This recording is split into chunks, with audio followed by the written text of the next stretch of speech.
గురుభ్యో నమః. శ్రీమాత్రే నమః. మరి దశరథ మహారాజు గారు జనక మహారాజు గారి యొక్క మిథిలా నగరానికి వెళ్ళిన తర్వాత ఎంతో ఆప్యాయతగా జనక మహారాజు గారు విడిదిని చూపించి రేపు ఉదయం మనం మాట్లాడుకుందామని చెప్పారు. మాట్లాడుకుందామని చెప్పిన తర్వాత ఉదయము అందరూ కూడా సభ కొలువై ఉండగా తన తమ్ముడైనటువంటి కుశధ్వజుణ్ణి కూడా పిలిపించారండి. మనం ఏం చేస్తాము, మన అన్నదమ్ముల్ని ఎవరైనా పెళ్లి చూపులకి తీసుకెళ్లాలన్నా లేకపోతే ఏదైనా శుభకార్యాలకి తీసుకెళ్లాలన్నా వాడిని ఎందుకులా తీసుకెళ్దాము, వాడికి గనక మాకు ఇలాంటి సంబంధం దొరికిందంటే ఏడుస్తాడు అంటూ అసలు మన అన్నదమ్ముల్ని కానీ ఎవరిని తీసుకెళ్లకుండా మన కుటుంబ సభ్యులమే భార్య భర్త వాళ్ళ పిల్లలు మటుకే వెళ్తూ ఉంటాం పెళ్లి చూపులు కనగానే. కానీ జనక మహారాజు గారు చూడండి తన తమ్ముణ్ణి పిలిపించాడు. ఎందుకు, తన కూతురికి మా పెళ్లి మాటలు మాట్లాడుకోవడానికి దశరథ మహారాజు గారు వచ్చారు. రామాయణం చదవాలండి.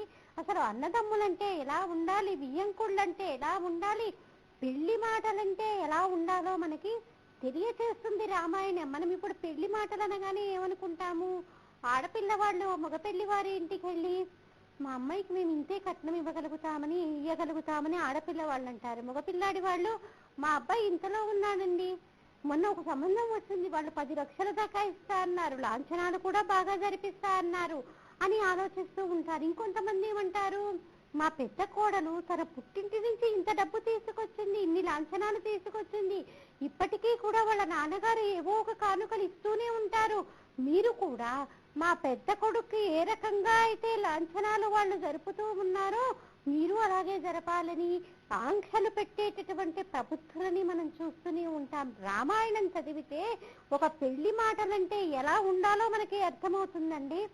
దశరథ మహారాజు గారు జనక మహారాజు గారు వీరి వైపు పురోహితులు వారి వైపు పురోహితులు అందరూ కూడా అక్కడ కొలువు తీరి ఉన్నారు.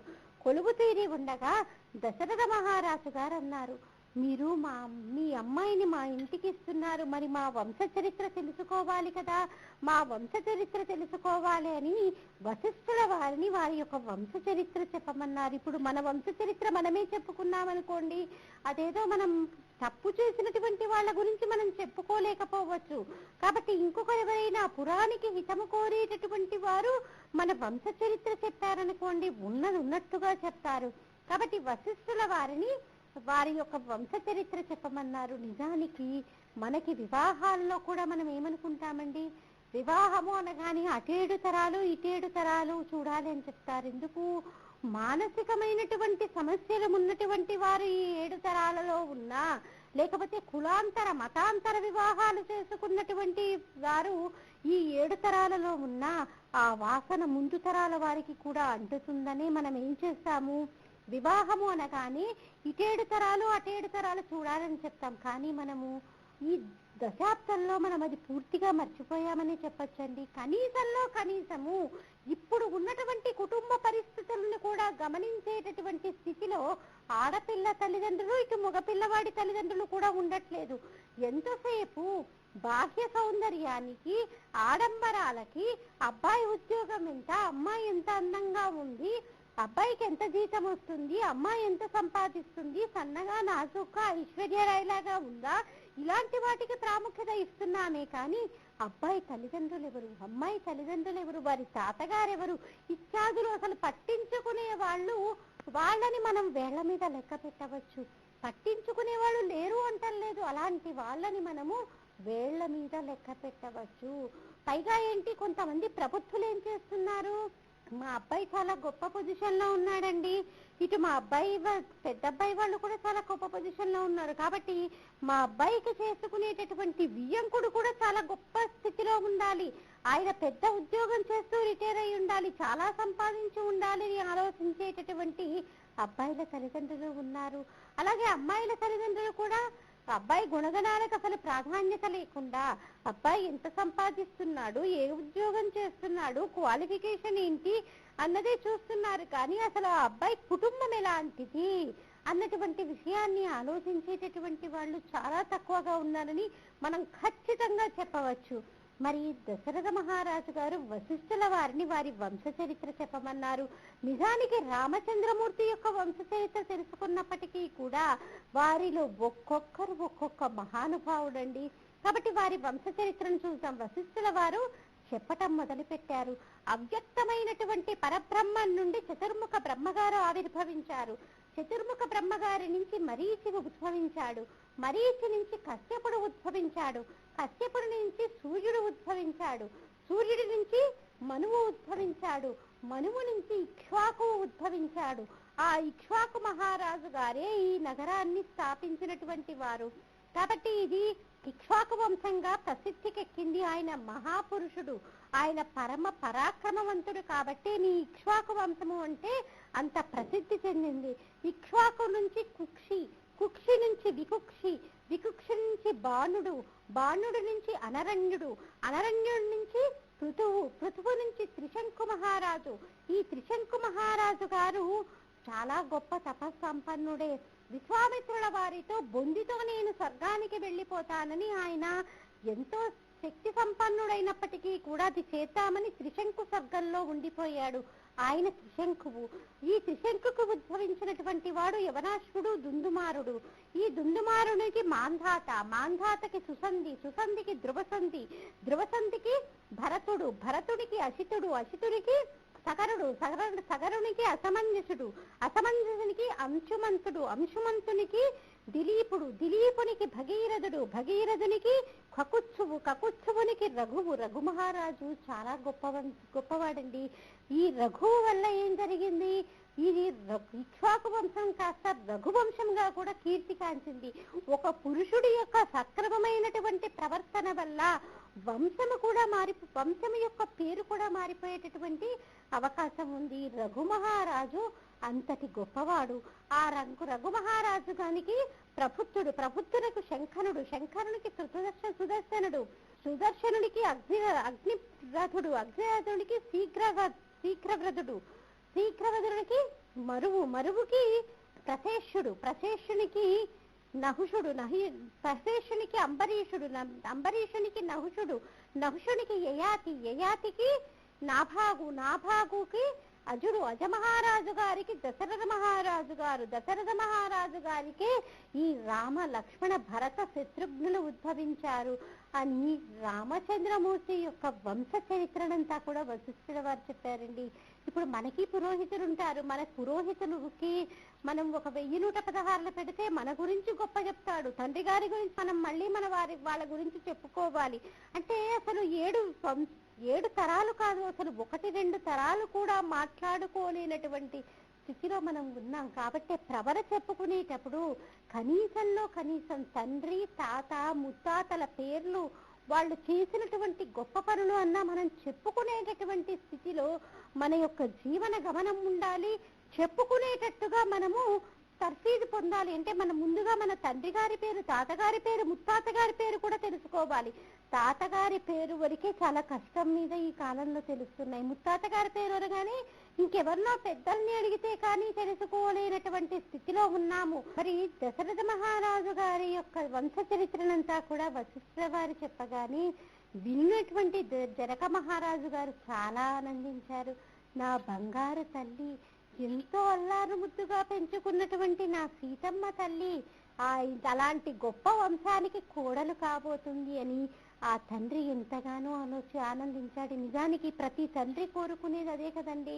ఏ ఆడపిల్ల తండ్రి అయినా మంచి గొప్ప వంశ చరిత్ర కలిగినటువంటి ఇంటికి తన కూతురు కోడలిగా వెళుతుంటే ఎవరైనా చాలా ఆనందిస్తారు. అమ్మో, అలాంటి ఇంటిగా నా కూతురు కోడలుగా అని ఎంతో గొప్పగా చెప్పుకొని ఎంతో ఆనందానికి లోనవుతారు. మరి జనక మహారాజు గారి హృదయం కూడా మామూలు తండ్రి హృదయమే కదా, ఆయన అంతగానే ఆనందించాడు. తర్వాత తన యొక్క వంశ చరిత్రను చెప్పమని తన యొక్క పురోహితుడిని అడిగారు. గౌతమ మహర్షి కొడుకు అయినటువంటి శాంతనుణ్ణి చెప్పమనగానే ఆయన యొక్క వారి యొక్క వంశ చరిత్ర చెప్పటం మొదలు పెట్టారు. ఈ యొక్క మిథిలా నగరాన్ని అంటే ఈ యొక్క విదేహ వంశానికి మూల పురుషుడైనటువంటి నిమిచక్రవర్తి గురి నుంచి జనక మహారాజు గారి వరకు, అలాగే జనక మహారాజు గారికి పుట్టినటువంటి సీతమ్మ తల్లి వరకు వారి వంశ చరిత్రనంతా చెప్పుకోగానే ఇటు వింటున్నటువంటి దశరథ మహారాజు గారు కూడా ఎంతో ఆనందించారు. అయోనిగా అయినటువంటి ఆ తల్లి, ఆ అయోనిజ అయినటువంటి పరబ్రహ్మ స్వరూపిణి అయినటువంటి ఆ సీతమ్మ మా ఇంటి కోడలు కాబోతుందని ఎంతో ఆనందానికి లోనయ్యారు. అందరూ ఆనందిస్తూ ఉండగా సుముహూర్త కాలం నిశ్చయింపబడింది. ఇక వివాహం నిశ్చయింపబడగానే అసలు ఎంత ఆర్భాటంగా ఉంటుందండి. పైగా మామూలు వాళ్ళిద్దరూ కూడా మహారాజులైపోయా కాబట్టి అంగరంగ వైభవంగా అంటే శాస్త్ర ప్రకారం వివాహం ఎలా జరగాలో అలా జరిగేటట్టుగా అన్ని రకాలుగా ఏర్పాటు చేశారు. మనం కూడా ఇప్పుడు అంగరంగ వైభవంగానే వివాహాలు చేస్తూ ఉంటాము. కానీ మనం దేనికి ప్రాధాన్యత ఇస్తాము? అనవసరమైనటువంటి అలంకారాలకి, అనవసరమైనటువంటి ఆర్భాటాలకి మనం ప్రాధాన్యత ఇస్తామే కానీ నిజానికి శాస్త్రానికి ప్రాధాన్యత ఇచ్చేవాళ్ళు చాలా తక్కువగా ఉంటారండి. శాస్త్రం ఒక వివాహం ఎలా జరగాలని మనకి శాస్త్రం నిర్ణయించిందో, ఎలా చేస్తే ఆ వివాహము చక్కటి స్థితిలో ఆ దంపతులు ఉంటారో, అంటే అన్యోన్యమైనటువంటి దాంపత్యాన్ని వాళ్ళు చేసుకుంటూ చక్కటి సంతానాన్ని పొందుతారో, అలాంటివన్నీ కూడా మనం మానేసి ఏం చేస్తున్నాము? ఆధునిక పోకడలకి పోతూ అనవసరమైనటువంటి ఆర్భాటాలు ఎక్కువగా చేస్తూ ఖర్చు ఇంకా ఎక్కువగానే పెడుతున్నాం. కానీ ఆర్భాటాలకి ప్రాధాన్యత ఇస్తూ శాస్త్రం ఎలా నిర్వచించిందో ఒక వివాహాన్ని అలా చెయ్యకుండా ఉంటున్నాం. కాబట్టే ఇప్పుడు అనేక మందికి సంతానలేమి సమస్య, అనేక రకాలుగా అనారోగ్య సమస్యలు ఇన్ని వచ్చి వారు అతలాకుతలమైపోతూ ఉన్నారు. మరి దశరథ మహారాజు గారు, జనక మహారాజు గారు ఏం చేశారు? శాస్త్రం ఏ రకంగా ఒక వివాహం జరగాలని చెప్తుందో ఆ రకంగా వారు వివాహానికి సంబంధించినటువంటి ఏర్పాట్లన్నీ కూడా చేశారు. నిజానికి కన్యాదానం చేయటం అంటే చాలా గొప్పదండి. ఎందుకంటే అన్ని దానాలలోకి మనకి కన్యాదానం చాలా గొప్పదని మనకి శాస్త్రం చెప్తుంది. అందులో సాలంకృత కన్యాదానం అంటే అమ్మాయికి మెడలో ఆభరణాలు, చేతికి గాజులు, చెవులకి ఆభరణాలు, తాటంకాలు, అలాగే నడుముకి వడ్డానము, ఇవన్నీ కలిపి అమ్మాయిని కనుక మనం కన్యాదానం చేస్తే దాన్ని సాలంకృత కన్యాదానము అంటారు. మరి ఇప్పుడేమో ఆ బంగారం ధర ఏమో పసిడి రెక్కలు వచ్చి అది ఎక్కడో ఆకాశంలో ఉంటే మనం వడ్డాణం చేయించడం సాధ్యమయ్యేటటువంటి విషయమేనా? అందుకని శాస్త్రం ఏం చేస్తుంది? అయ్యో నువ్వు కన్యాదానం చేసినటువంటి ఫలితాన్ని పొందలేవు అని మనకి శాస్త్రం చెప్పదు. అందుకని శాస్త్రం మనకేమిచ్చింది? అయ్యో నువ్వు మధ్యతరగతి వాడిగా, నీకు వడ్డాణం కొనేటటువంటి స్తోమత లేదా, నువ్వు ఆడపిల్లని కన్యాదానం చేసేటప్పుడు వివాహం చేయటమే చాలా కష్టం అనుకుంటున్నావు, కాబట్టి నువ్వు సాలంకృత కన్యాదానం చేసిన ఫలితాన్ని నువ్వు పొందాలి అంటే కన్యాదానం చేసేటటువంటి సమయంలో గుమ్మడి పండుని, అలాగే గంధపు చెక్కని, కొబ్బరి బోండంతో సహా కనుక నువ్వు అమ్మాయిని దానం చేస్తే నువ్వు సాలంకృత కన్యాదానం చేసినట్టే అని మనకి శాస్త్రం తరుణోపాయం చెప్తుందండి. శాస్త్రంలో ప్రతి దానికి కూడా తరుణోపాయం మనకి నిర్దేశిస్తుంది. ఎందుకంటే నీ చావు నువ్వు చావు అని మనకి శాస్త్రం ఎప్పుడూ చెప్పదు. అయ్యో నువ్వు ఇలా చేయలేకపోతున్నావా, ఇలా చెయ్యలేనప్పుడు ఇలా చేసుకో, నువ్వు ఆ ఫలితాన్ని తప్పకుండా పొంది తీరుతావని మనకి శాస్త్రము దానికి తరుణోపాయం చెప్తుంది. అసలు ప్రాయశ్చిత్తం అంటూ లేని ఒక వివాహ కాండకే, అయ్యో నేను వివాహం చేసేసుకున్నాను, అయ్యో నేను తప్పు చేశాను, ఈ అబ్బాయి నాకు సరిపోడేమో అని అమ్మాయి అనుకోవడానికి వీల్లేదు, అబ్బాయి కూడా అయ్యో అనవసరంగా నేను దీన్ని పెళ్లి చేసుకున్నానే, వీళ్ళ కుటుంబం అసలు మంచిదే కాదు, వీళ్ళ అమ్మ సరిగ్గా ఉండదు, వీళ్ళ తమ్ముళ్ళు సరిగ్గా ఉండదు, అనవసరంగా వివాహం చేసుకున్నానే అనేదానికి వీల్లేదు. జీవితాంతము ఎవరు ముందో ఎవరు వెనకో తెలీదు, ఇద్దరిలో ఎవరో ఒక శరీరం పడిపోయేంత వరకు ఆ దాంపత్య బంధాన్ని మనము అనుభవించి తీరాల్సిందే. శాస్త్రం అలాగే చెప్తోంది. ప్రాయశ్చిత్తం అంటూ లేని, తరుణోపాయం అంటూ లేని ఒక్క వివాహ కాండకే. ఇది గుర్తెరిగి మనందరం కూడా మసులుకోవాలి. శాస్త్రం ప్రతిదానికి కూడా తరుణోపాయాన్ని చెప్పింది. నువ్వు ఇలా చేయలేకపోతే ఇలా చేసుకో, దాని ఫలితాన్ని నువ్వు పొందుతావని. కానీ ఒక వివాహానికి మటుకు ప్రాయశ్చిత్తం చెప్పలేదు. నువ్వు అనుభవించాల్సిందే జీవితాంతము.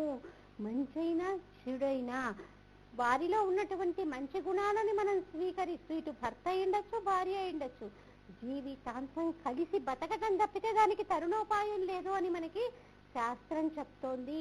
కాబట్టి మనం కూడా ఏం చేయాలి? విదేశీ సంస్కృతిని మనం దిగుమతి చేసుకోవటం కాదు, మన వైపుకి తిప్పుకునే ప్రయత్నం చేయాలి. లేకపోతే మనమన్నా వారి వైపుకు వెళ్ళేటట్టుగా మన దాంపత్య జీవితాన్ని సుగమం చేసుకునే వైపుగా మనం ముందుకు అడుగులు వెయ్యాలి. మరి జనక మహారాజు గారు కూడా ఏం చేశారు? కన్యాదానం చెయ్యాలి అంటే దశ దానాలు చేసిన తర్వాత కానీ కన్యాదానం చేయడానికి వీల్లేదు. ఆయనకేముంది, మహారాజు కదా, ఆయన దశ దానాలు చేసి కన్యాదానం చేయటానికి సిద్ధపడ్డాడు. మరి దశరథ మహారాజు గారు, మరి ఆయన కూడా మా సామ్రాట్ కదండి, ఆయన కూడా ఏం చేశాడు, తన కొడుకులు ఆశ్రమం మారబోతున్నారు. ఆశ్రమం మారడం అంటే సామాన్యం కాదండి. బ్రహ్మచర్యాశ్రమం నుంచి గృహస్థాశ్రమంలోకి వస్తున్నాడు. అంటే అసలు రామచంద్రమూర్తికి స్నాతకం చేసినటువంటి ఘనత అంతా కూడా ఆ విశ్వామిత్రుల వారికే దక్కుతుంది. మరి విశ్వామిత్రుల వారే కదండి మిథిలా నగరానికి తీసుకువచ్చి ఆ శివధనుర్భంగం చేసేటట్టుగా చేసింది. కాబట్టి రామచంద్రమూర్తికి, లక్ష్మణుడికి, భరతుడికి, శత్రుఘ్నుడికి వివాహాలు చేయబోతున్నాడు. కాబట్టి ఏం చేశాడు, ఆయన కూడా గోదానం చేశాడు. గోదానం సామాన్యంగా కాదు, గోవు యొక్క కొమ్ములకి బంగారు తొడుగు, గిట్టలకి బంగారు తొడుగులతో సశాస్త్రీయంగా ఆయన కొన్ని వేల ఆవులని దానం చేశాడు. తన కొడుకులకి స్నాతకం చేస్తున్నాడు కాబట్టి ఎన్ని గోవులని దానం చేసి ఆయన తన కుమారుడికి స్నాతకం చేశాడు. మరి సుముహూర్తం ఆసన్నమైంది. సుముహూర్తం ఆసన్నమయ్యేసరికి జనక మహారాజు గారు కళ్యాణ వేదిక మీదికి వచ్చారు. ఇప్పుడు మనమేం చేస్తున్నాము, కళ్యాణ వేదిక అనగానే కళ్యాణ వేదిక మీద ఎక్కడ లేని ఆర్భాటాలు వేస్తాము. మేము మగపెళ్లి వాళ్ళమండి, మేము మగపెళ్లి వాళ్ళం కాబట్టి మా వాళ్ళు ఎదురుగానే, పెళ్లి కూడా కూతురికి కొడుక్కి ఎదురుగానే పక్కనే ఈ స్టేజ్ మీదే కుర్చీలు వేయించుకొని కూర్చుంటామంటూ వేదిక మీద మనం కుర్చీలు వేయించుకొని కూర్చుంటూ ఉంటారు. కానీ శాస్త్రం ఏం చెప్తుంది, కళ్యాణ వేదిక మీద ఎటువంటి ఆసనాలు ఉండకూడదు, అంటే కుర్చీలు అలాంటివి ఉండకూడదు. ఒకవేళ ఎవరన్నా అలా కూర్చుంటామన్నా కన్యాదాత చెప్పుకోవాలి, అయ్యా మనం శాస్త్ర ప్రకారం వివాహం చేద్దామనుకుంటున్నాం కదా, కళ్యాణ వేదిక మీద కుర్చీలు అలాంటివి ఉండకూడదు, దయచేసి ఏమీ అనుకోవద్దు, ముందుగా నేను ఇక్కడ ఏర్పాటు చేస్తాను మీకు ఎదురుగా కనిపించేటట్టు అంటూ మనం ఏర్పాటు చేసుకోవాలి. ఎందుకు, కళ్యాణ వేదిక అంటే సామాన్యం కాదండి. ఇప్పుడు మనమైతే ప్రతి ఒక్కరూ కూడా చెప్పులతోటి, షూస్ తోటి, తినకూడనివి తింటూ, తాగకూడనివి తాగుతూ ఆ యొక్క కళ్యాణ వేదికకు వచ్చేసరికి అనేక వివాహాలలో అలజడులు రావడానికి కూడా కారణం అదొకటి. ఎందుకు, కళ్యాణ వేదిక మీదకి మనము ఏదో తూతూ మంత్రంగా చేయట్లేదు, ఒక కాగితం మీద సంతకంతో మనం వివాహం చెయ్యట్లేదు. అనేక రకాలైనటువంటి మంత్రాలతోటి మనం దేవతలని ఆవాహన చేస్తున్నాము, కలశస్థాపన చేస్తున్నాము. కలశస్థాపన చేసి మనం దేవతలని ఆవాహన చేసి మహాసంకల్పం చదువుతున్నాము. ఇన్ని చేసి మనము వివాహం చేయిస్తున్నాము. మరి మనము ఒకటి మంత్రంతో కనుక దేవతల్ని ఆవాహన చేస్తే తప్పకుండా ప్రతి భగవంతుడు కూడా సూక్ష్మ రూపాలలో వచ్చి అక్కడ కూర్చుంటారండి. మనకి కనిపించకపోవచ్చు, కానీ ఉపాసన చేసేటటువంటి వారికి తప్పకుండా కనిపిస్తారు.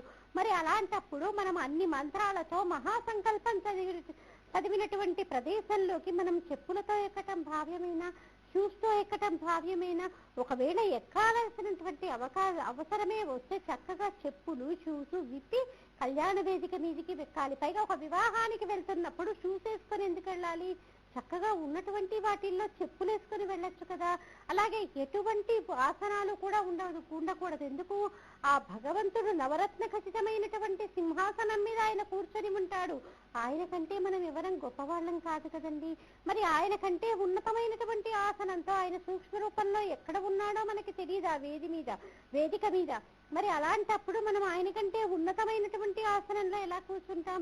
నీకు ఆరోగ్యం సహకరించట్లేదు, దానికి తగ్గట్టుగా కళ్యాణ వేదిక మీద కాకుండా వేరే దగ్గర ఎక్కడైనా కానీ నువ్వు ఒక ఉచితాసనాన్ని, ఒక కుర్చీనో బల్లనో వేయించుకొని కూర్చొని వివాహాన్ని వీక్షించాలి. అంతేకాని కళ్యాణ వేదికని శాస్త్రం ఎలా చెప్పిందో అలాగే కన్యాదాత నిర్మించుకోవాలి.